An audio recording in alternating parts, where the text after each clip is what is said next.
The biggest challenges facing NHS as it turns 70 are the need to integrate care around a population which is changing demographically in a very defined way. An ageing population and a society where a little bit more fragmented, so there's a lot more requirement for health and a lot of increasing mental health. I think the biggest challenge for the NHS as it turns 70 is really beginning to think about what our population needs from the NHS in the next 70 years. And we need to move away from a model where hospitals were the point at which all innovation was delivered, it was where the greatest care was, because that reflects the development of medicine over the last 70 years, and into how do we think about populations? How do we keep people well? How do we allow people's longer lives to be healthy lives?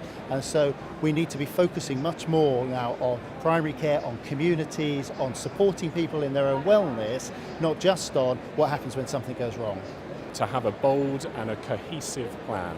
I think if we don't know where we're going, then we're not going to get there. And I think we have an opportunity now with sea changes in technology, in big data, in AI, to really grasp an exciting vision of healthcare. One of the main issues is embracing the world of smartphones and social media and actually having the apps that do the job.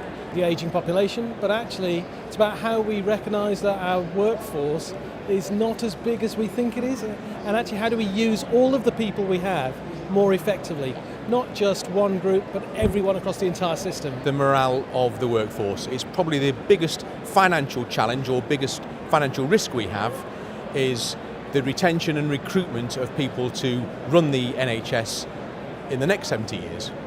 I think it's a cohesive vision involving integration of all of the key stakeholders.